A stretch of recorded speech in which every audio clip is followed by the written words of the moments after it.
ને આપણે જોઈએ છીએ બીજું. આપણને શું કહેવાય? તમે બધા જ ખૂણામાં બેસીને લેટ્રિનમાં જઈને વિચાર કરજો કે તમારાથી લેટ્રિન ઉતરશે એમ? અથવા તમે કહી શકશો કે મારી આંખ જ જુએ છે? અથવા તમે કહી શકશો કે મારા પગ ચાલે છે? અથવા તમે કહી શકશો કે મારી જીભ બોલે છે? કેટલી ઘોર તંદ્રા નિંદ્રા અવસ્થામાં આપણે ડાપણ ને ફૂરપણની નિંદ્રા અવસ્થામાં એટલા બધા 24 કલાક હડતા પડતા હોઈએ છીએ, જે ગાઢપણમાંથી આપણે નીકળવું છે.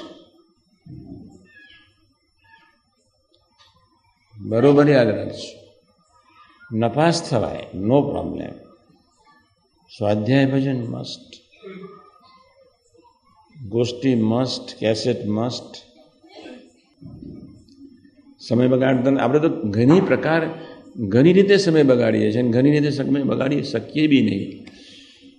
પ્રદક્ષિણા તો બી ભજન કરતા કરતા થઈ શકે. મંત્ર લેખન શરૂ કરો તો બી થઈ શકે. આંખ, દેહ, મન અને આત્મા ભજન શરૂ થઈ જશે. પણ બધાની શરૂઆત કરતા પ્રથમ સૂરને રળ આપણને ખૂબ મદદરૂપ થાય એ તમે ભૂલતા નહીં. 5 પ્રકારનો વિવેક, જેના ઉપર લાખો માઇલની લોબી ઇમારત ઊભી થાય. ચૈતન્ય મંદિર વિવેક ઉપર ઊભું થાય. 16 અને 18 5 પ્રકારનો વિવેક રાખજો.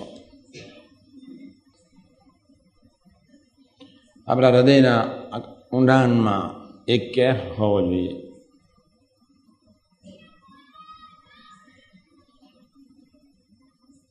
કે મારા મન બુદ્ધિ ગમે તેવા છે,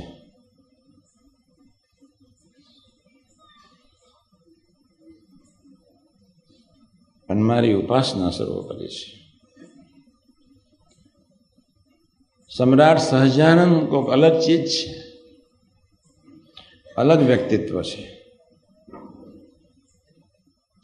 જેને વરદાન આપી દીધું અંત અવસ્થાએ મહારાજનને દર્શન દિન કરી જઈશ. બહુ થઈ ગયું. એના હૃદયને વિશે એક ગુણ રહેવો જોઈએ.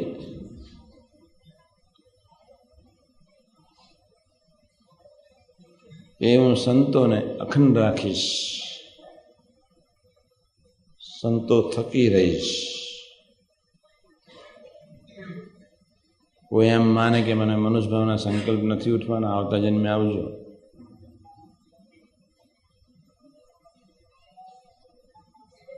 ત્રણ વસ્તુનું ઓપરેશન થાય ને ત્યારે મનુષ્યભાવના સંકલ્પ ઉઠે જ. અત્યારે વાતને છેડતો નથી હું.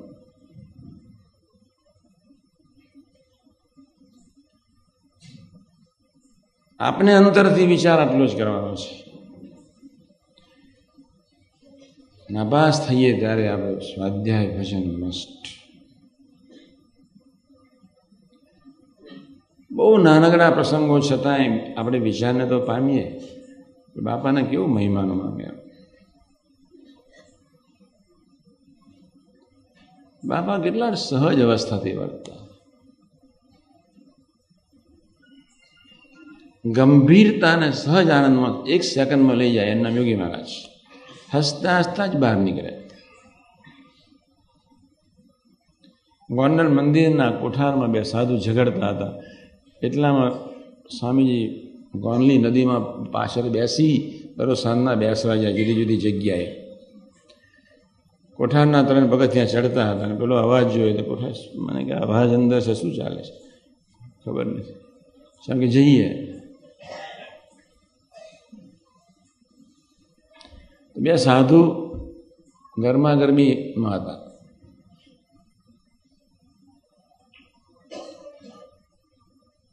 સ્વામીજી એક જ લીટી બોલીને નીકળી ગયા. ખબર જ છે સ્વામીજીને કે પ્રકૃતિને આધીન જીવ જીવે છે ને પ્રકૃતિને આધીન જીવ બોલવાનો છે. યોગી માનને તો ખબર છે જ, એટલે એને કોઈ હરખ શોખ હતો જ નહીં.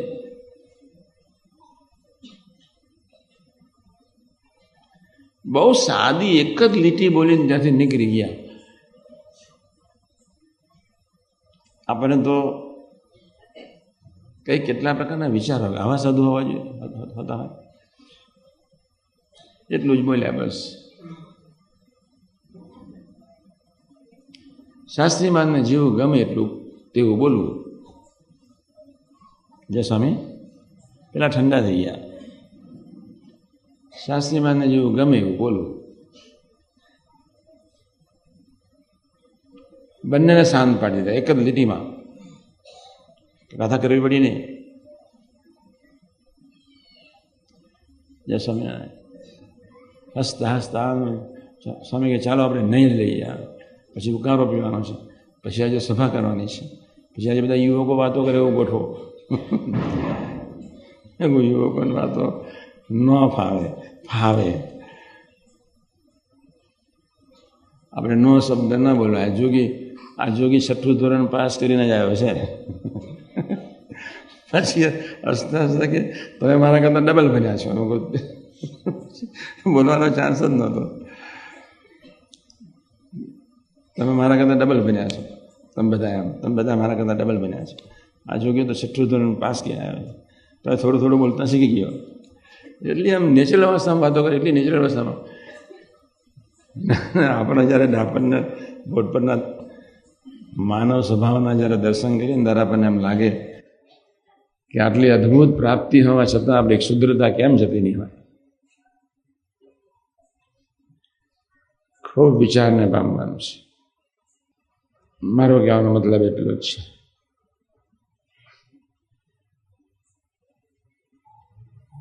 જિંદગીની અનંત સમૃદ્ધિઓ ભગવાનના સંબંધ આગળ કોઈ હિસાબમાં નથી. હૃદય આકાશને વિશે રહેલા અનંત પ્રકારના દોષ ચિદાકાશના અક્ષરબ્રહ્મના શરીર આગળ અદ્રશ્ય છે.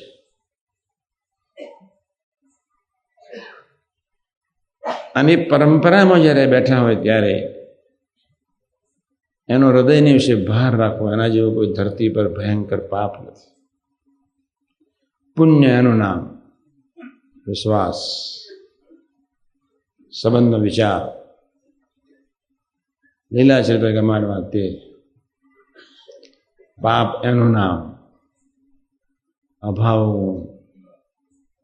મનમુખી જીવન, બીજાના દોષ સ્વભાવ તરફ નજર, ગુણ ન લઈ શકીએ, પ્રસંગે સહજતાથી સ્વીકાર ન કરી શકીએ